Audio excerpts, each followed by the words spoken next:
What's going on, YouTube? It's Clark from the Barefooted Gardener. Have you ever wondered what it would take to grow a tropical garden in a cool climate? If so, stay tuned. Alright guys, so I'm going to start this video on the east side of the house and show you kind of a service area here. But the two plants that catch your eye here are a red banana, red Abyssinian or Enset Morelli, and just a standard green elephantier. The reason this one is so big though is because there's only one stem. That's a trick to keep them, to grow them really huge. I'll show you one later on that's got like 6 or 7 stems and it's not nearly as large. So as we're moving along here, you can see that I've got a nice little flagstone path lined with lily turf. I have a water garden, an 800-gallon koi pond, and that's loaded with tropicals and plants. And of course, my favorite area right here. Stepping back, we've got another Enset banana and an Elapio taro. That's a Hawaiian variety. It needs to be dug up.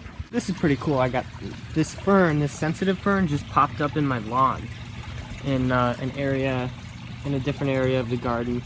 And I just planted it in the waterfall filter and it's gone crazy. Now we're getting into the main area of the garden.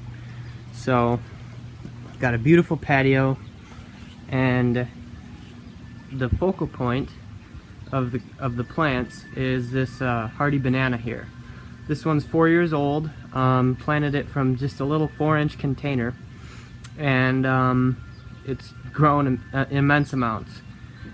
I've got hardy pink china elephantier at the base, Bengal tiger cannas at the back, kind of a elderberry screen, which is a native plant. I've got an areca palm in a container. So one of the other keys with growing tropical gardens in cold zones is that if you can't have the plant in the ground, just get a large container, and that will that'll help you out immensely. And kind of a pattern that reminds me of gently flowing waves, and I've got hot red begonias.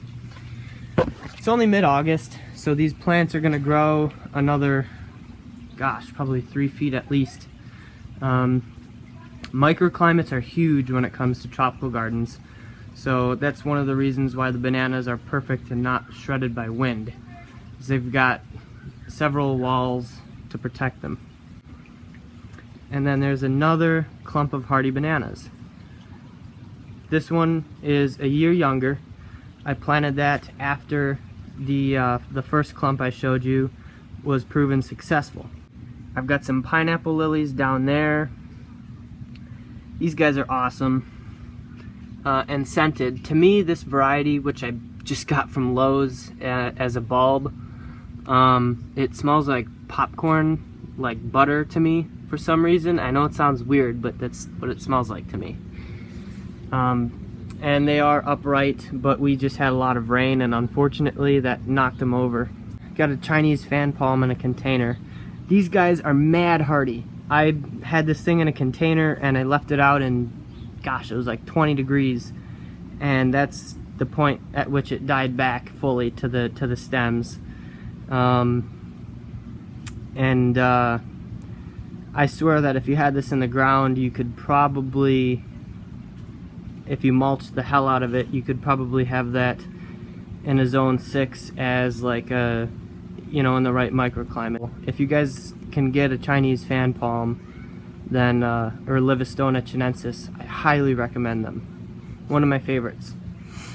Decent growth rate, not the fastest, but still just a beautiful plant. Moving along here, lots of palms and pots.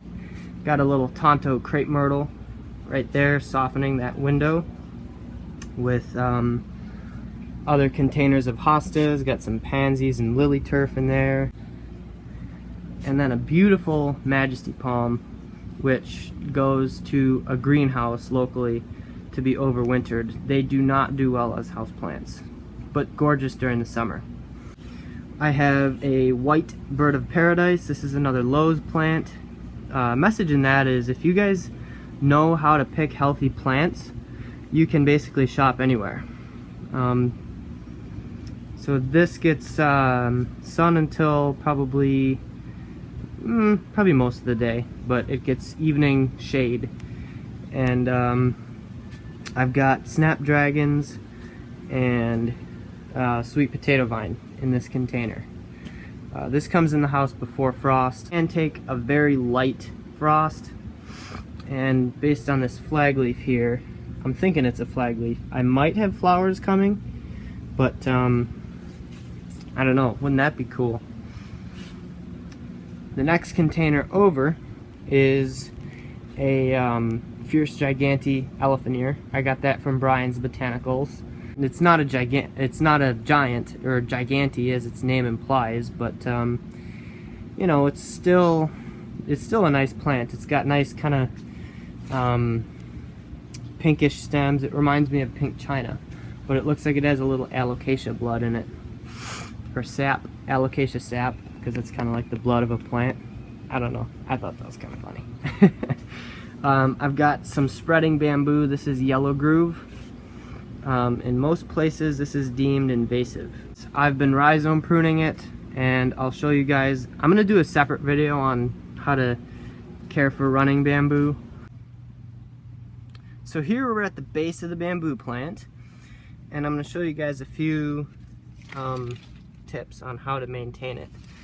So you can see there's a rhizome right there, and you want to cut those. I use a spade shovel, and I cut them into the shape that I want it to stay in. So you can see that I keep it well away from the foundation of the house with that little kind of dip area right there.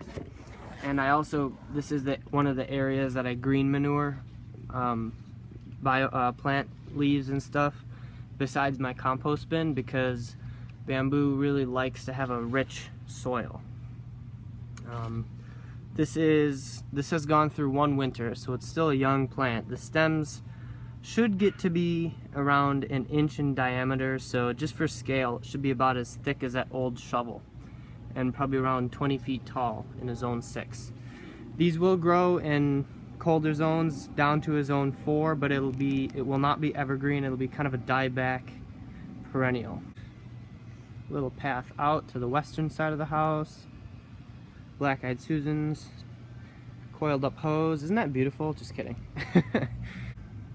Got a beautiful serviceberry tree. If you guys like birds, then you need to have a serviceberry, because they have berries in June that people can eat too. It's got a beautiful multi-stem habit and awesome autumn color and white apple-like blossoms in early spring. Got a Sum and Substance hosta, which I need to do some deadheading on, and another native, which is pink turtlehead. This started from a 1-gallon container. This whole garden here is about 4 years old. So I'm going to step back so you guys can see close to the whole thing. So for a 4-year-old garden, the serviceberry, it was about 7 or 8 feet tall. I don't quite remember. Now it's probably about 10 or 12. This turtlehead will bloom much more, but it started from a 1-gallon plant 4 years ago and has spread into this monster. It does get more sun than what the tag suggested, but you know, if it gets dry it'll wilt, and I'll give it a little water. No problems. Got a beautiful clump of black-eyed Susans.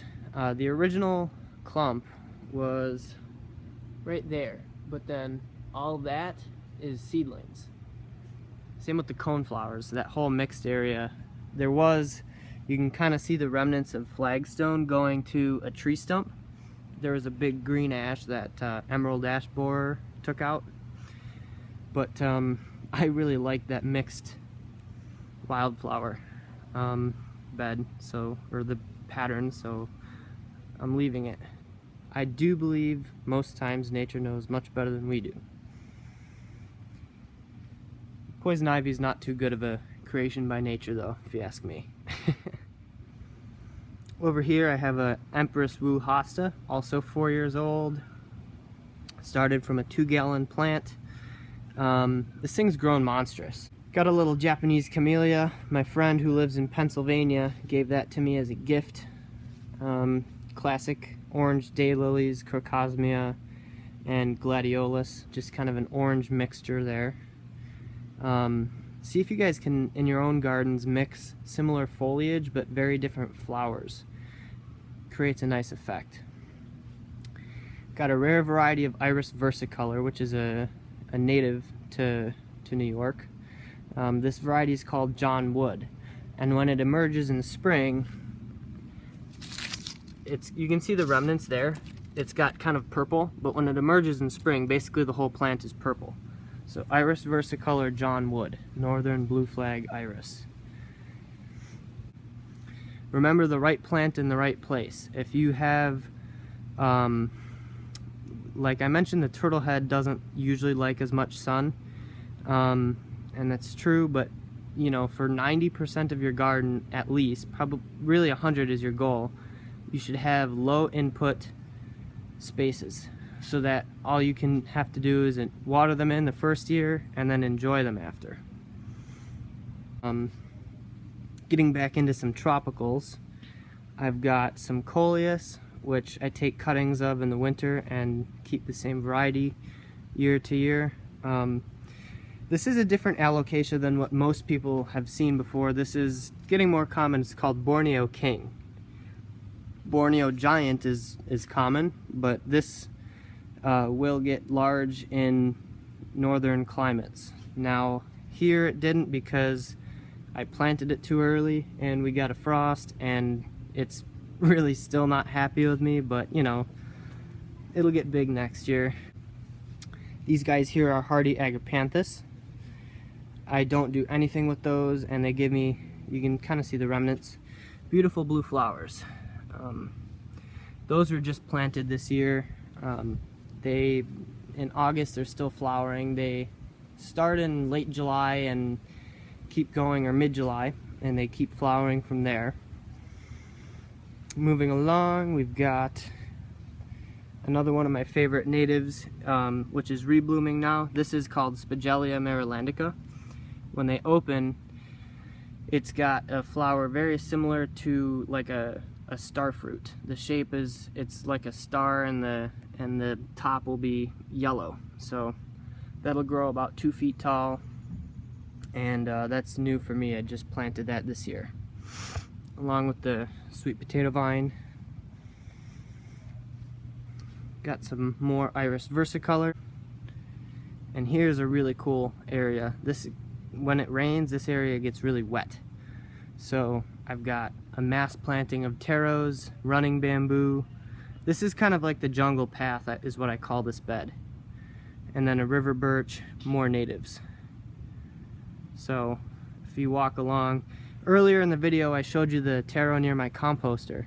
This is the one I was talking about, which, you know, planted at the same time, but you can see how many stems it's got.